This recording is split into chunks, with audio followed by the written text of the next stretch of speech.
Добар ден и добре дојдовте во Нов Асном. Денеска имам специјален гостин кој е и воедно и мој драг пријател, соработник и кој неизмерно го ценам затоа што такви луѓе како што е мојот гостин се многу малку.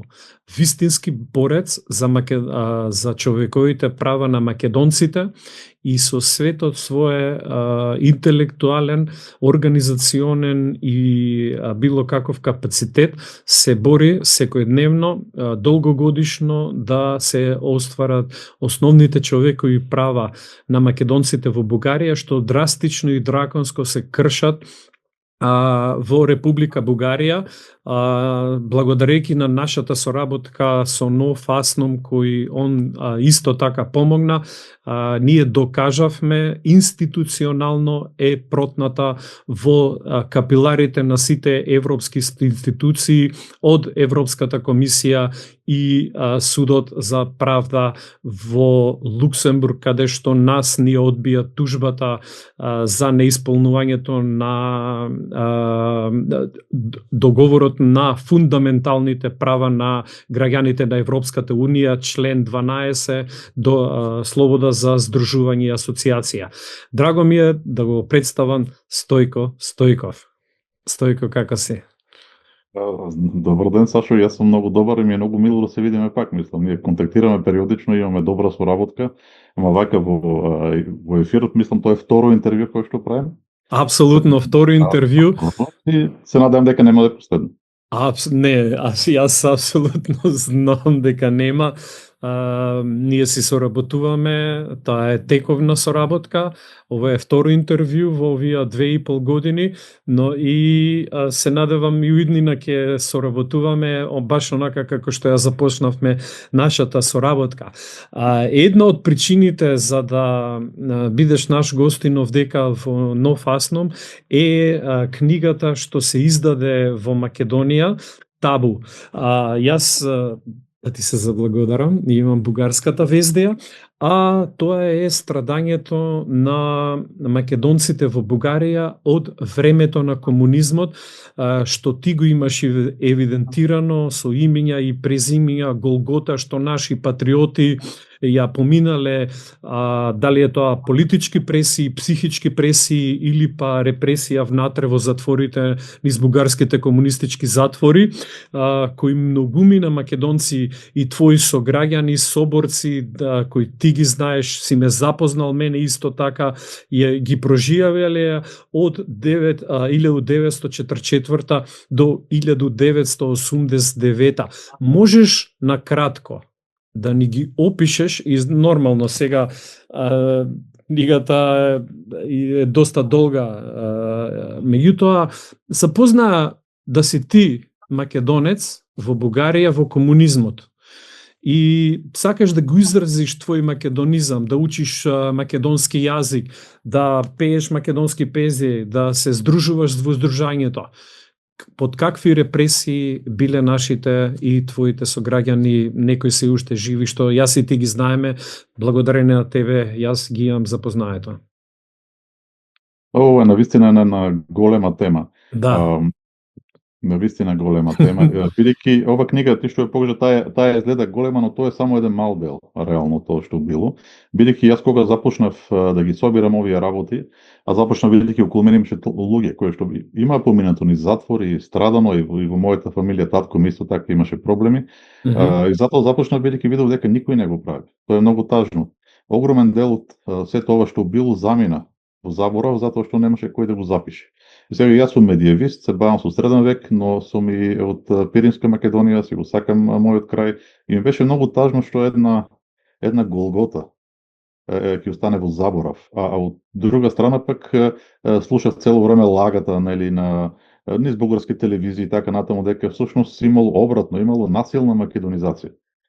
И сега тоа беше голема провокација, бидејќи јас во животот не сретнав, ниту успеав да видам некој кој што лежал во затвор во Бугарија затоа што одбил да се пише македонец. Таков случај нема документиран ни еден, ама јас знаев лично многу луѓе што лежале затвор заради тоа што биле упорни да бидат македонци. И во целиот овој период македонците страдале на различни начини. Тоа се различни периоди. После 44-та година и понатамо, едни кои што страдале биле тие кои што се залагале за создавање на единствена цела Македонија, не комунистичка. Тие сите биле етикетирани како михаиловисти, кое што е многу некоректно етикетирано. Некои од нив биле, нели? Но мнозинството воопшто не биле, ниту пак имале нешто општо со Михајлов. И во таа општа генерална група, која што властите така ја ставала, имало всушност и македонци, кои се чувствувале македонци, и така што се чувствувале бугари.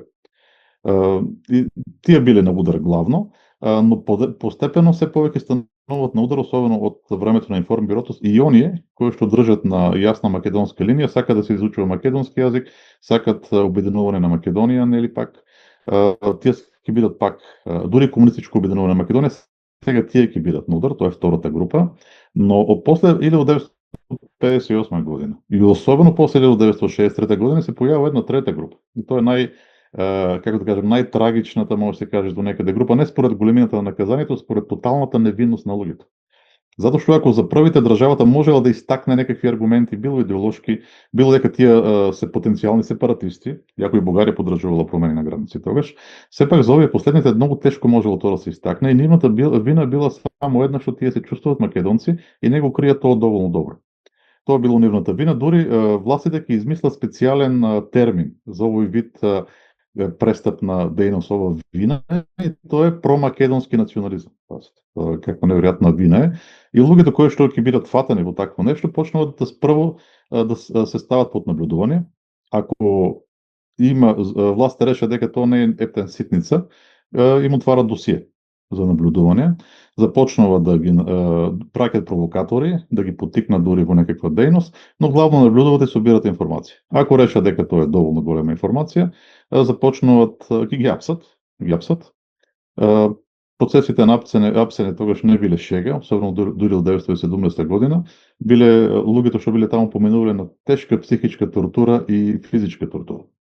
Тоа личи малце како на сценарио од филма, ама тоа е реалност. Луѓето кои што биле судени за промакедонски национализам за време на судскиот процес во Софија биле држани во 7-о одделение на Софијскиот затвор. А 7-о одделение на Софијскиот затвор е за луѓето осудени на смрт. Значи тие биле се поистоветувале на истина ниво. И психичката тортура е ужасна, кога околу тебе во килиите, соседни килии, сите во самици седат луѓе кои што чекат да бидат извршени нивните смртни пресуди. И таквите пресуди се извршуваат ноќно време, а и распитите се извршуваат ноќно време. Така што повремено се слушат преку ноќта чекори и никој не знае пред која врата ќе застанат. Значи тоа е страшна психичка тортура. Кога ќе застане пред некоја врата, ако е за смрт, човекот почнува да писка, да вреска, с Богом браќа и така натаму, нели? А ако застанат пред твојата врата, не знаеш зошто застанува. Дали си осуден на смрт или всушност дали ќе изнесат погрешка на стрелане или всушност ќе бидеш однесен на испрашуван. Има два случаи, јас најдов, регистрирав, а очигледно биле повеќе, кога била пременувана ова крајно брутална шега, да наречеме, кога погрешка, наводно погрешка, ќе извлечат некои од нашите македонци кои што воопшто не бил суден за смрт, сепак тоа не е тако, представат да стрелат во тој период, и го носат на стрелане. И во последниот момент ја сваќаат грешката. Значи човек може да замисли какво доживување е тоа. Какво доживување за било кој. Да. Тоа е неверојатно. Настрана се секакви други, методи кои што се користат, кои што сме ги гледали од филмови, и КГБ, и Гестапо ги користеле, нели, тортури, физички, психички, притисок врз фамилиите се и се што, и на крајот е затворот, каде што имаш и внатрешни пресуди, каде што има и тепање, и може да ве стават во келии со криминалци, нели, така натаму. Многу начини всушност за тормозење, но целта била да се прекраши човекот, да стане предавник, да потпише дека ќе соработува со службите и дека понатаму ќе го користат всушност за да следат и прогонуваат други македонци кои што не се имат прекрашени. Имам документиран случај на човек кој што беше баш таков пример. И тоа е многу тажна слика. Но дори да излезете од затворот, тоа не значи дека сте слободен, не. Тоа значи дека од сега пак сте под наблюдување, пак ве следат, пак ве проверуваат и провоцират и се врши притисок врз вашата фамилија, а и врз самиот вас. Не знаеш дали нема во еден момент без никаква пресуда, бидејќи не се бара таква, локалниот комитет на партијата, на полицијата или административните власти нема да одлучат со едно обично решение дека си непожелен овде и да те пратат сам да поживееш, да речеме, 5 години во другиот крај на Бугарија, по можност во територија населена со турци. Да бидеш изолиран максимално. Во она време, денеска повеќето, особено младите, не може да сватат што значи тоа, затоа што денеска да си далеко е ништо. Денеска, еве, како ние сега разговараме, исто како сме во иста соба. Меѓутоа, тогаш немало никакви такви опции. Ниту телефони дури имало, за да се јавиш. Единствениот начин бил писмо, кое што кога ќе стигне и кога ќе се врати назад, тоа никој не знае. Значи, таа изолација на луѓето далеку од нивните фамилии, нивните деца, без право да се видат и да доаѓаат до својот роден крај, тоа е втората најтешка форма, нели, после затворот во овој досниот период. Во пораниот период имало и стреляње. Постепено малку смекнале со тек на времето сите овие пресуди, особено после сталинизмот. Но еве да не го пропуштиме и сталинизмот, за време на сталинизмот имало праќање во логори на смрт. И таму ситуацијата била ужасна. Секој еден чувар можел да ве застрела без причина. Не е проблем, не било проблем тоа. Логорот Белене, еден од најпознатите, таму имале, да речеме, една специјална биткелија, каде што ве праќале ноќно време, ако имате, според нив, ако некое нарушување имате направено, и ја викале бањата, и сега ќе ве пратат внатре, и тоа е една просторија во која што секаде капе вода. И долу подот е покриен со вода, само има овде онде камења на кои што може да стапнете за да не сте во водата. И треба тие камења на кои што се стапнале да ја поминете ногата, откако сте работеле цел ден до смрт, и следниот ден пак да појдете да работите и да треба да се извршите вашата норма за денот. Значи, тоа ако тргне човек, тоа се бескрајни видови на тортури и измачување, и тоа не се само за луѓето, нели, кои што директно биле таргет на тоа, но целата нивна фамилија страдала заедно со нив. Децата им било гарантирано дека нема да може да учат високо образование, да речем. Жените биле долго време без мажи и врз нив се вршил притисок да се разведат со тие мажи. Многу често нивните мажи биле без работа со години после тоа. Иако комунизмот имаше политика дека секој еден треба да му се најде работа, тоа не беше баш така за тие кои што беа непријатели на народот. Значи, власта имаше илјади начини да притиска луѓето, од помеки до најжестоки, нели, од екзекуција до психичка тортура на работното место, дома и во општеството. И власта не се запирала тоа да го прави во целиот период. Воопшто не било лесно да бидеш македонец. Многу луѓе тогаш имено решиле прво да прекинат да бидат македонци, бидејќи е опасно, а други пак, иако не прекинале, направиле другото кој што ние страдаме сите денес, тие решиле да не кажуваат на нивните деца дека се македонци. А зошто решиле така? Затоа што, и тоа е многу интересно, нели, за книгата што зборуваме, е дека особено после 1952-3 година, над 90% од луѓето кои што се борат, кои што дават отпор против бугарската политика на асимилација и негирање на македонците се деца. Тоа е буквално една револуција на деца, на македонските деца во Бугарија.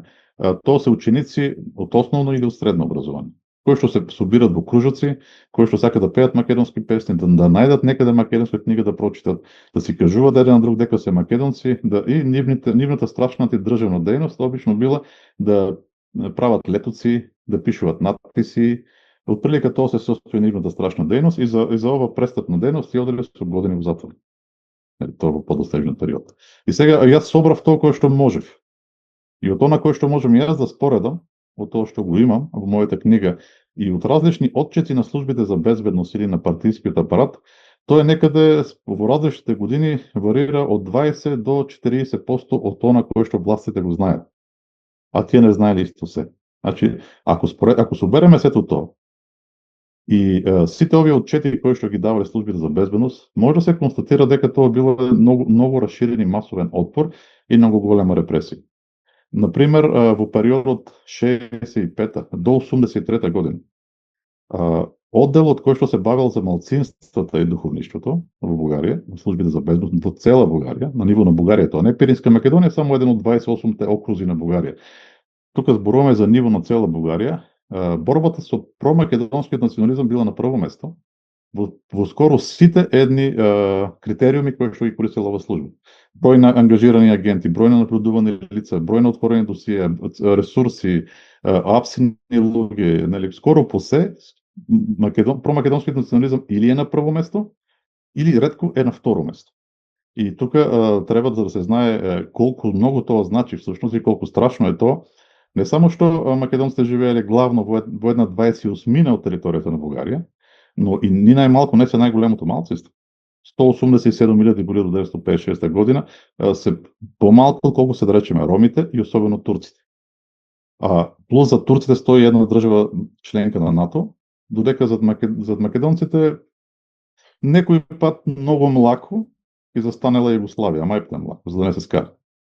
Значи, во една таква ситуација, сепак бугарските власти ги таргетирале македонците многу повеќе отколку што другите малцинства. Тоа е реалноста за тоа што се случувало. Настрана од сите овие тврдења дека нема македонско малцинство, нели, немало никаква тортура во оној период, а напротив, видиш ли, имало прогонување и присилување на бугарите да се прават македонци, кој што е нонсенс. И јас се радувам дека сега ова книга излегува и на македонски јазик, во издание на Матица македонска, еве го првиот том, нели тука кај мене.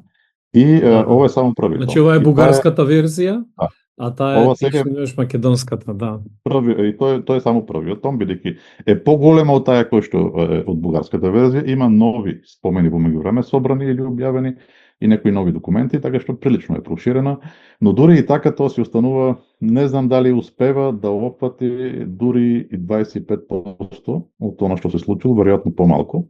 Така што тоа е само вробот на ајсбергот, а гледаме дека тоа е навистина многу голем ајсберг. Да, апсолутно. И не само што е голем, него многу е значаен за сите нас оваа твоја работа што ја работиш, затоа што ова е вистинската оставање траг, историски траг, за да не се заборават.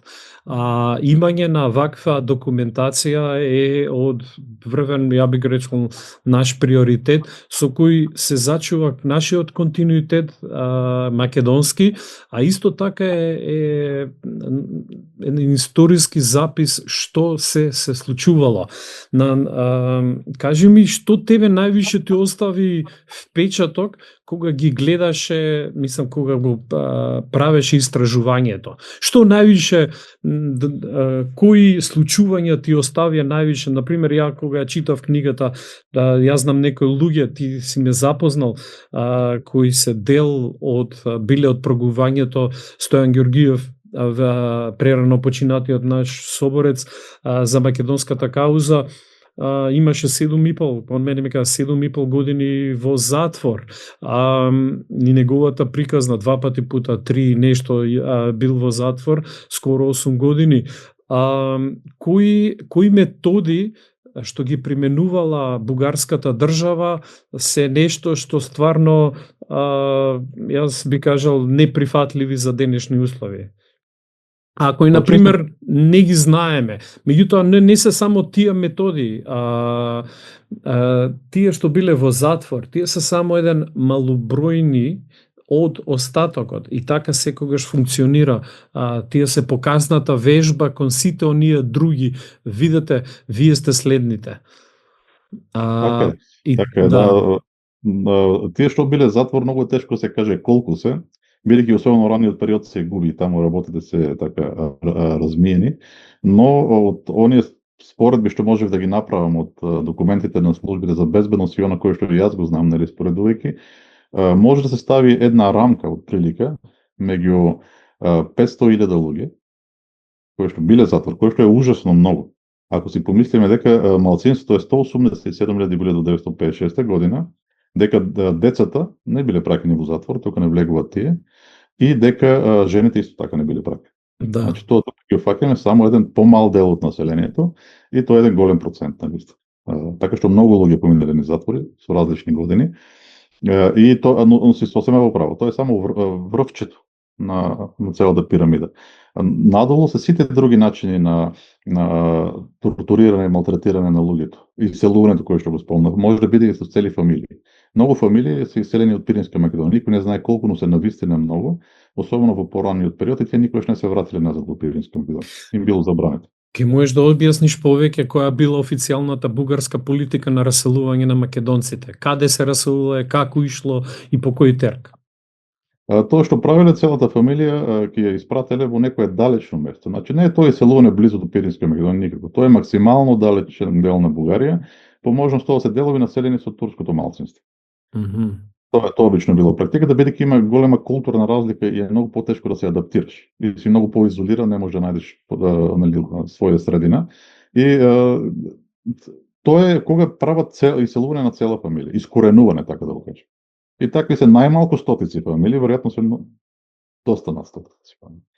А другото е индивидуално иселување за одреден период. Тоа веќе е казнување на човекот да биде изолиран некое време, нели, да биде казнет со целата ова носталгија што има породниот крај, пријателите, семејството, и на некој начин да биде принуден следниот пат да внимава што прави.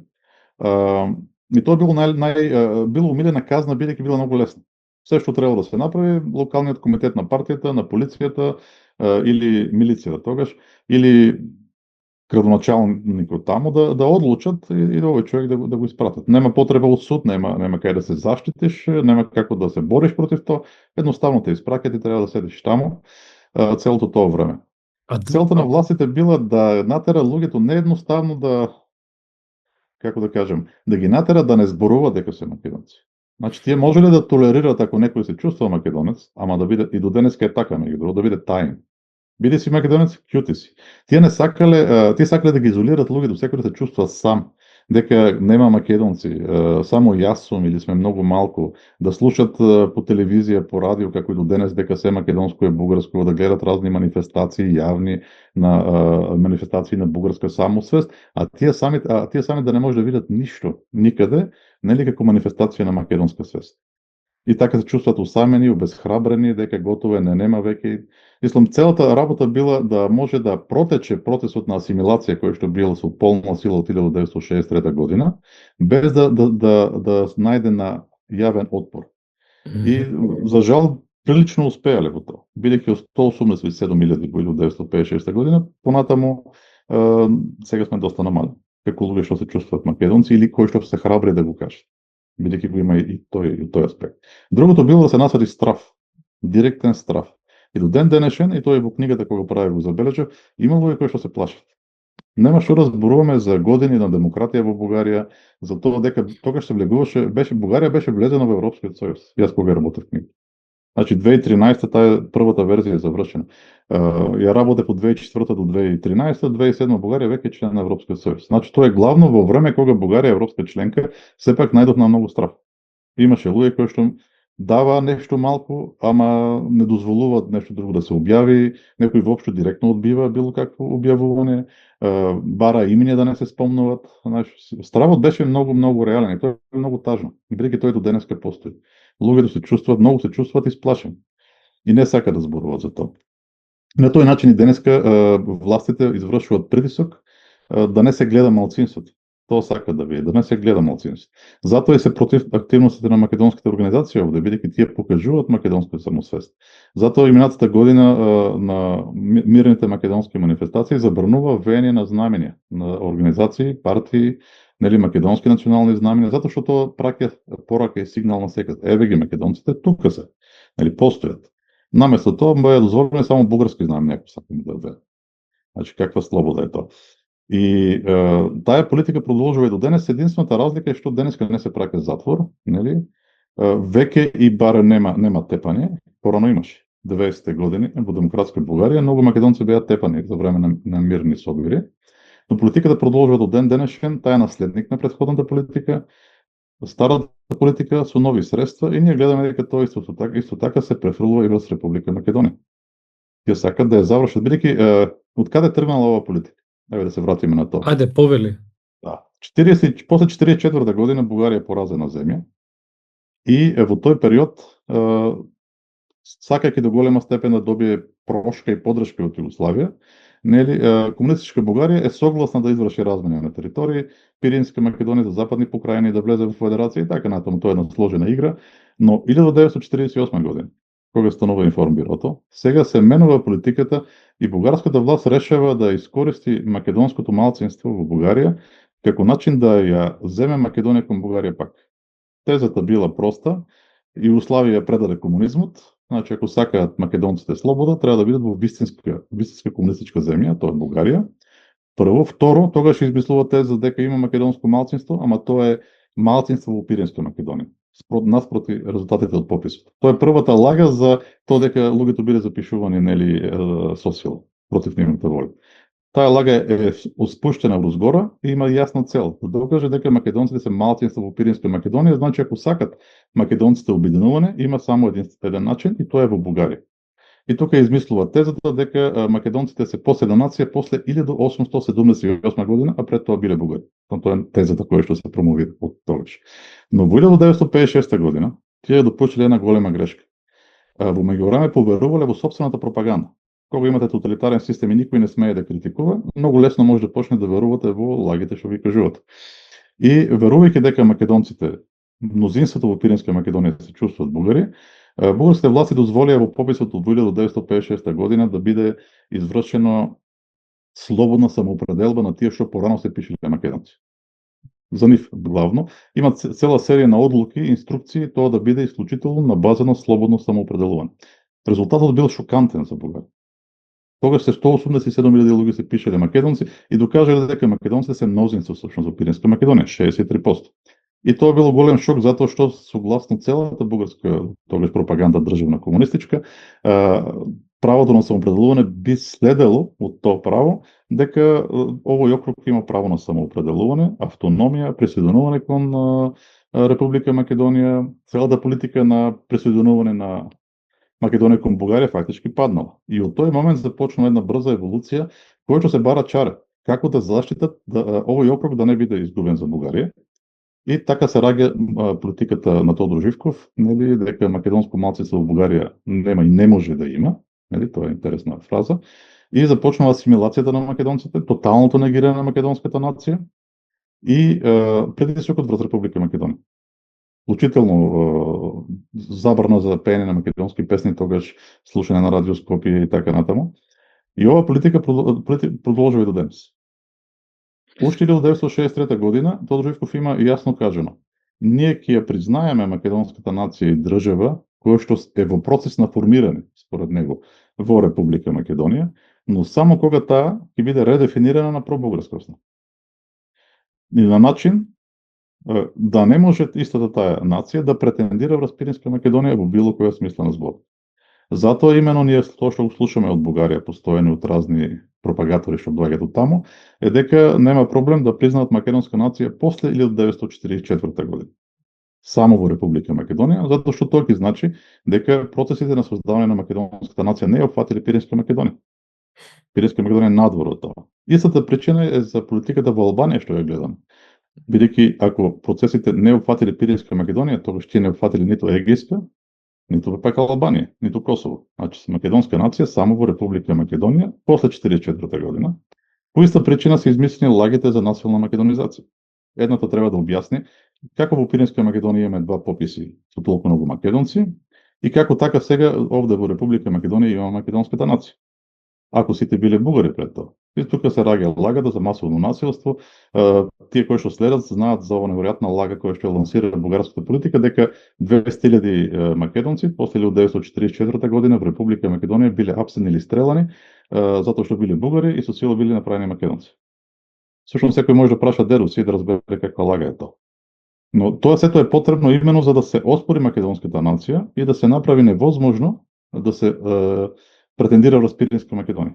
И од тука почнува една еволуција и многу луѓе добиваат работа и прават кариери од тоа. Многу луѓе всушност поминувајќи на таа страна и во Пиринска Македонија прават неверојатни кариери до највисоките врвови на бугарскиот политички врв. И многу од нив се таму или нивните деца се таму. И овие луѓе ја продолжуваат истата политика. И таа политика тие сакат. Таа политика има свој завршеток именно во претварањето на Република Македонија во некаков израсток на бугарската нација. Може би страничен, малечок, ама сепак на бугарската нација. Затоа не може да признаат македонски јазик, за нив тоа е апсолутно невозможно. Без разлика што науката цел свет има прифатено дека македонскиот е еден посебен јазик, нели? Од бугарскиот затоа не може да толерираат дури идејата за македонски малцинства, не само во Бугарија, но и во други земји како Албанија. и затоа не може затоа се толку држат на историјата. Тие на секоја цена сакат Македонија да прифати дека таа има бугарска историја пред 44 година. Мислам, тоа е една машина која како ја создадеш, таа не може да запре. Да, ти спомна дека во времето на Тодор Живков е формирана идејата дека не може македонците да бидат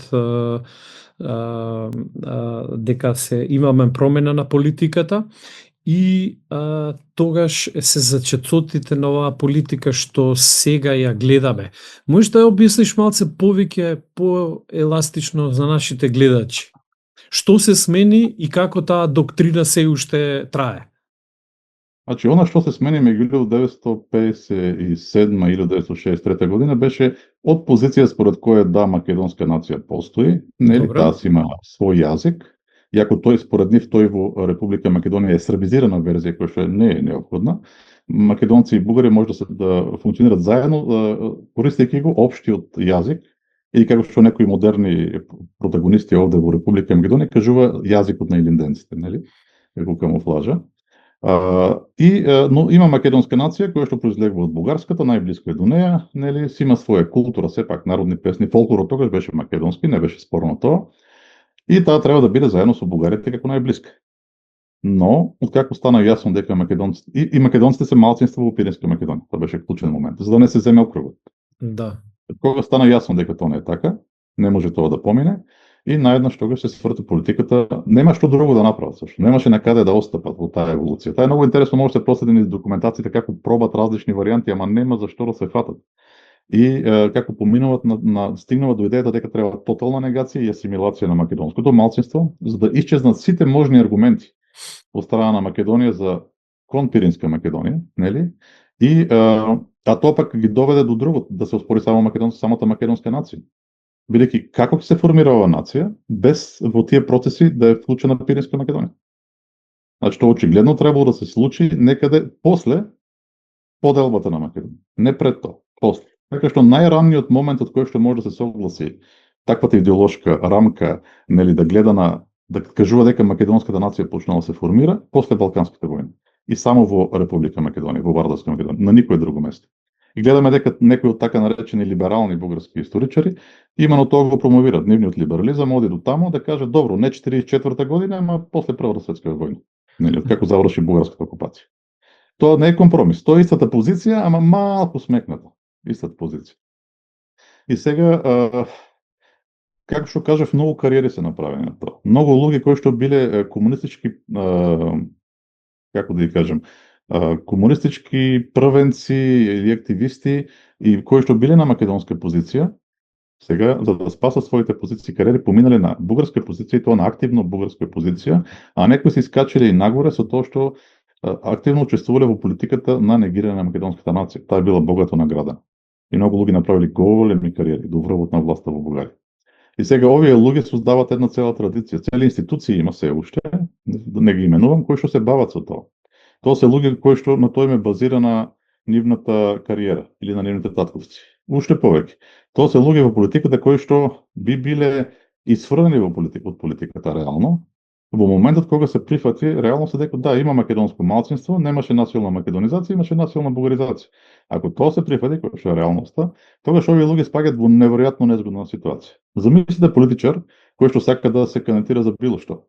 И сега наеднаш, во таа атмосфера што постои во Бугарија, неговите политички опоненти извадат документи дека неговиот татко или дедо всушност се пишеле македонци. Што ги направи сега овој човек? Тоа е политичко самоубиство. Тоа е крај за него. Да. Тој треба да прифати, тоа е во невозможна позиција. Или неговиот татко бил предавник, значи тој е син на предавник, или самиот тој е предавник. Нема шиднина никаква политичка. Да. И сега тука е спасот за нив во митот за националната македонизација. Одговорот не бе не дека нашата фамилија ма сосила ги тера, тие не беа такви, нели се раскажуваат некои романтични приказни, нели кои што никако не може да ги потврдат. И овие луѓе се многу заинтересирани лично, нели да продолжи ова политика на негирање на македонската нација. Бидејќи што ќе стане ако се признае македонската нација, кај добро имаше македонско малцинство, тие во каква ситуација ќе спаднат сега? А тоа се влијателни силни луѓе во политика, во институти, во историја, во се и се што. И нивните фамилии продолжуваат напред, нив тоа не им се допаѓа. Значи тоа еничарите знаеме се Најупоритие кои што ќе остапат од верата, обично се најголеми непријатели на верата. Секогаш е тоа така, да. Тоа е така. И сега имаме проблем со тој ешалон од луѓе. Многу голем проблем е со тој ешалон и тие создаваат голем дел од проблемите на Македонија. Но тука има и нешто повеќе. Значи, не е само тоа национална доктрина, национална романтика, нели, не е само и тоа што направи една огромна пропаганда преку системот за патриотско воспитување на младината и наби еден национализам кој што апсолутно не дозволува да постои нешто македонско посебно. И сега, така да го кажем, на демократски начин, нели, мнозинството очекува од властите антимакедонска политика. Бидејќи смета дека тоа е нормалната и правилна политика. Значи сега дури и некој политичар да сака да смени нешто, тој пак изврши политичко самоубиство ако не води антимакедонска политика. А сега и тие се во стапица на некој, не дека се чувствуваат во стапица, ама реално и да би сакале да променат нешто, ќе имат проблем. Понатаму последниот нивен проблем доаѓа од тоа што држањето на Македонија надвор Европската унија со секакви изговори се претвори во голем бизнис. Многу голем бизнис. Зборуваме за продавањето на бугарски државјанство. Ако Македонија е надвор од ЕУ, тогаш многу македонски граѓани знаеме заради лични причини за заработувачка да спасат фамилија, земат бугарски државјанства, плаќат за нив солидни пари, моментално во Албанија 10.000 евра едно државјанство бугарско да се добие човек и се декларираат бугари. Тоа е единствен начин. Значи не само ќе платиш, ами на бугарин треба да се направиш. А каде ги плакаш парите? Ја не сум запознат. Значи тоа е луѓето кои што се посредници го прават тоа. Не, државата не ги зема. И точно тоа е страшно. Ако ги земаше државата ќе беше се јавно. Не, посредниците ги земат парите и ги делат натаму по синџирот нагоре.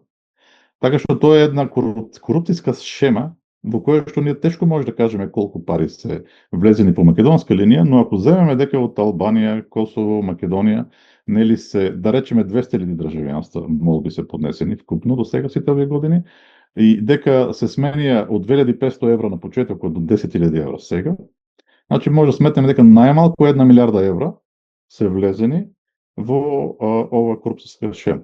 И тука се внесени многу играчи политички, бидејќи тоа не е можно без активно учество на институции, на политичари и на секакви нели сумнителни елементи.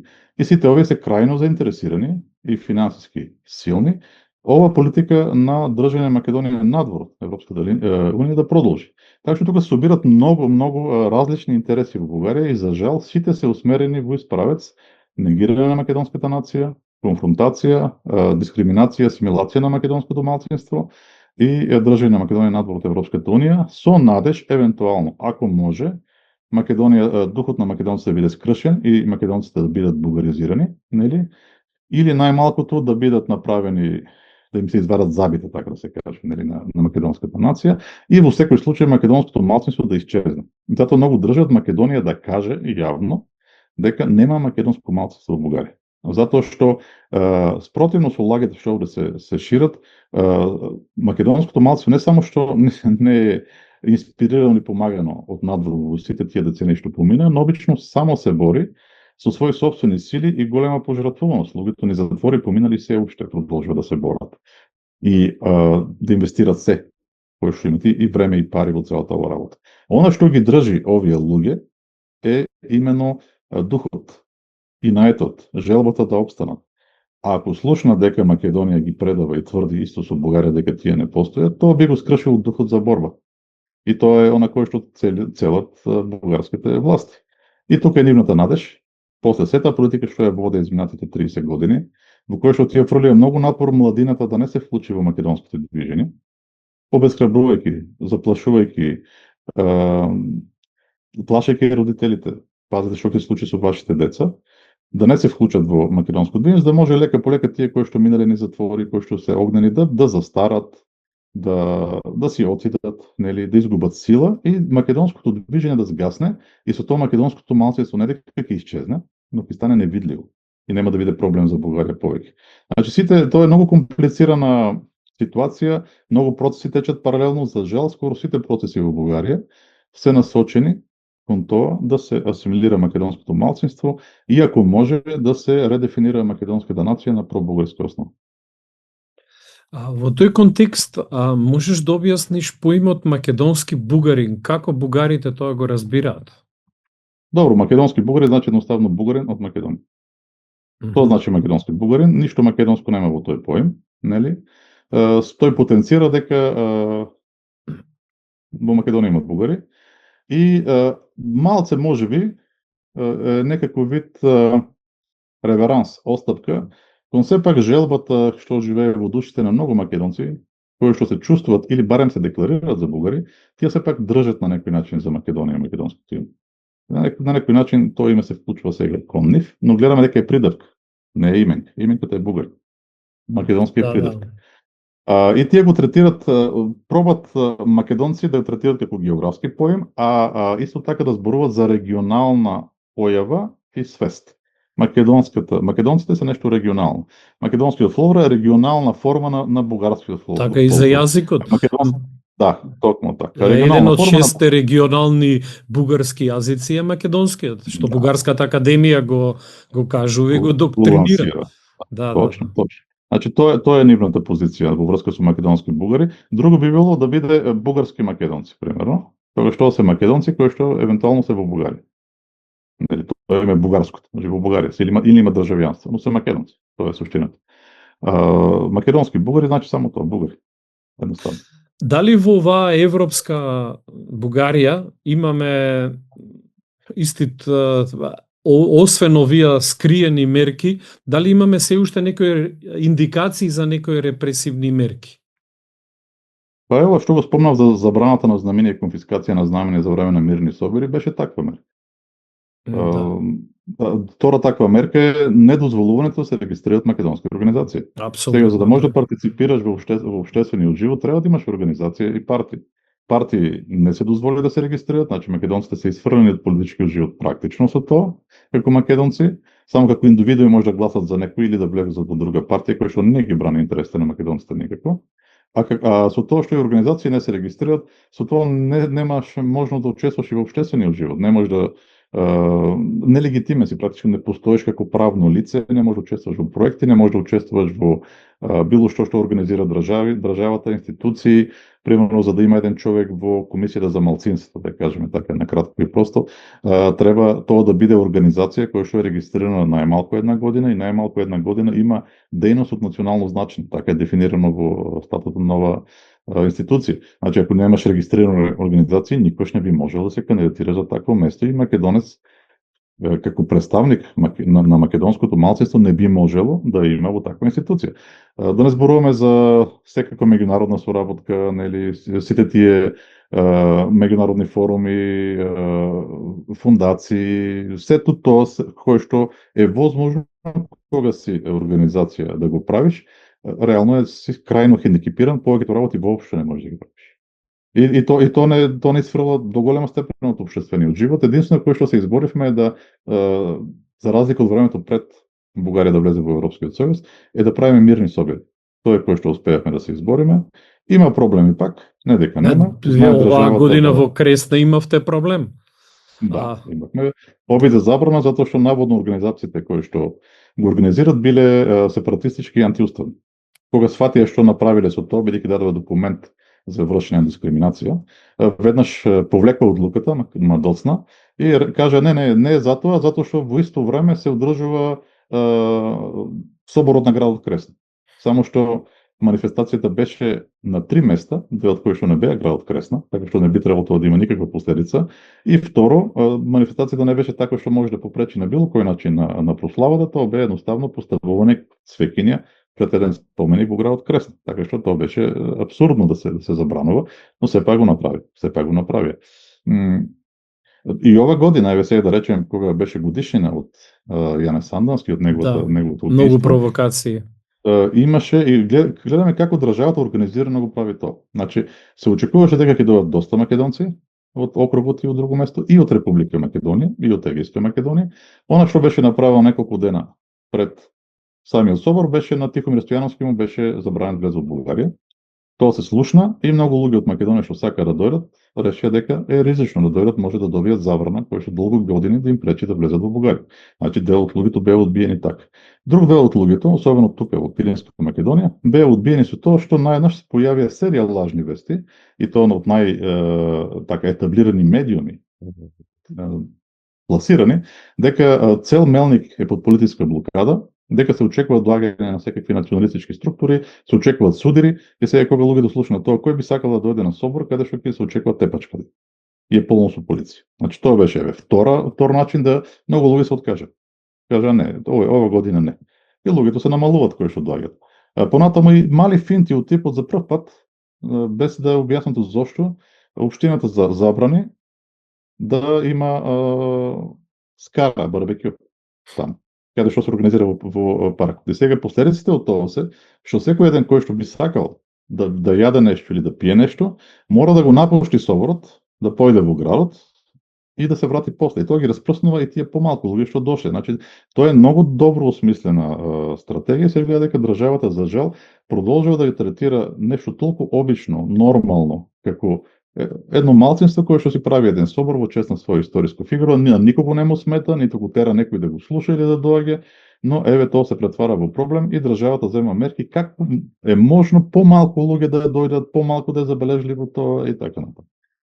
Продолжува во политика, за жал, и не се гледа да се смени, напротив, гледаме дека државата упорно се бори во меѓународните институции, во комитетот на министрите, да направи така што да запре меѓународниот притисок од надвор за регистрација на македонските организации. Сака да го натерат комитетот на министрите да прифати дека сите пресуди кои што судот за човекови права во Страсбург ги издал до сега против Бугарија се исполнети без разлика што не се исполнети.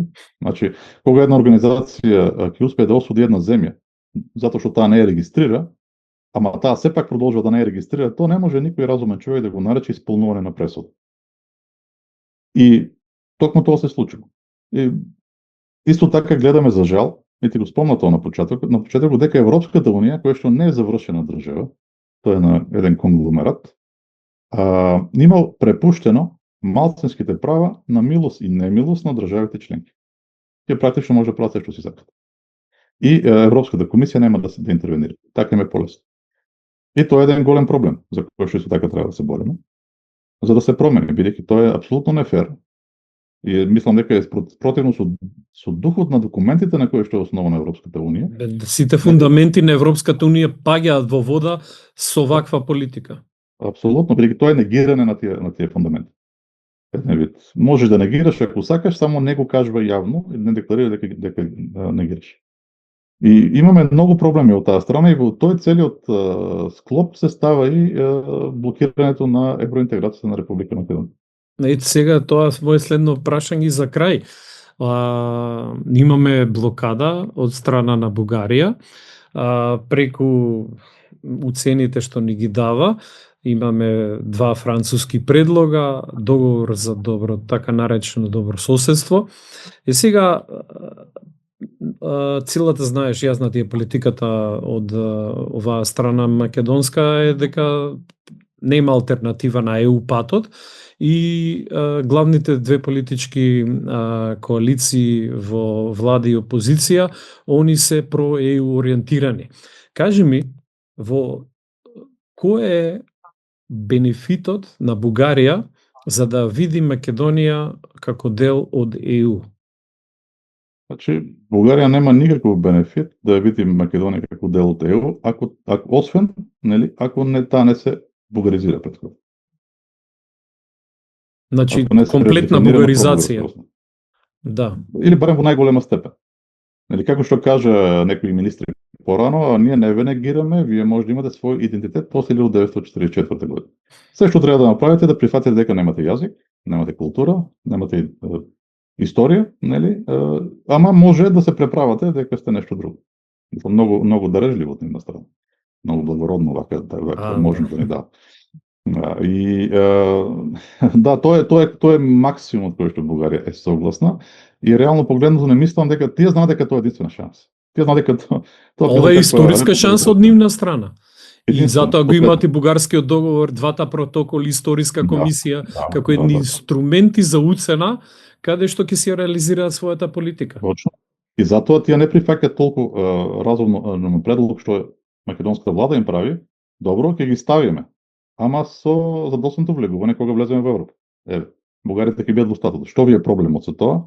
Проблемот е што не е тоа крајот, тоа е почетокот. Откако се стават бугарите во уставот на Македонија, од тогаш се барат уште 1000 други работи и реално тоа нема да е забрана за евроинтеграцијата на Македонија. За жал со бугарската политика каква што е, тоа многу ќе утежни и забави евроинтеграцијата на Македонија. Затоа мислам дека сегашната влада е права да не прифаќа такво нешто. Апсолутно. Меѓутоа, видите, да видите Стојко, тоа е само еден прв чекор. Ако бугарите влезат во уставот, тогаш они преку призмата и изговорот на човекови пара ќе бараат бугарски наратив на историјата што бугарите треба да ја учат, затоа што ќе се кршат нивните човекови права да си го изучуваат јазикот, историјата и така натаму. И тоа ќе биде нова серија на уцени кои следат потоа. Да, јас мислам дека една од основните работи кои што ќе сака да ги направат, и мислам некои него ни кријат, е да искористат овој чуден принцип на правишна застапеност. Апсолутно, да. За да може нивниот наратив на историски да ни го внесат во нашите училишта тука. Тоа е едното што оди преку комисијата, не, ова е друго, ова е исто така таргет. Значи, тие би кажале така, чекајте сега, ние имаме 150.000 државјанства дадено, да речеме, на луѓе од вашата држава кои што се декларират како бугари.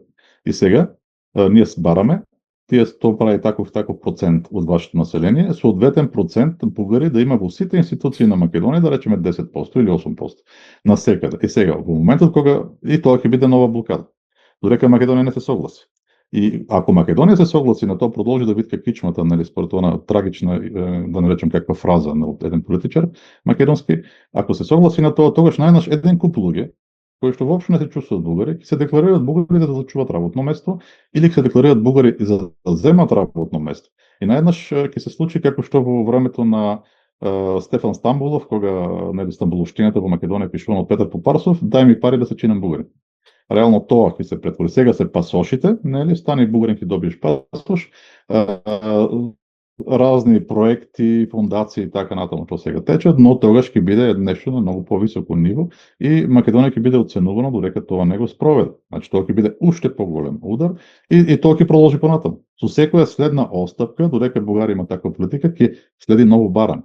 Затоа тоа се бесмислени остапки кога другата страна не кажува дека пример овде е последното, крај и повеќе ништо не барам. Нема такво нешто. Не, они си најавуваат дека ќе следат други промени. Отворени се за таа работа. Не може да ги обвиниме дека не лажат. Проблемот е што многу македонски политичари и новинари лажат самите себе си. Дека не е можно тоа да е така. Напротив, така е, тие ви го кажуваат. Сосема јасно го кажуваат. Да, апсолутно.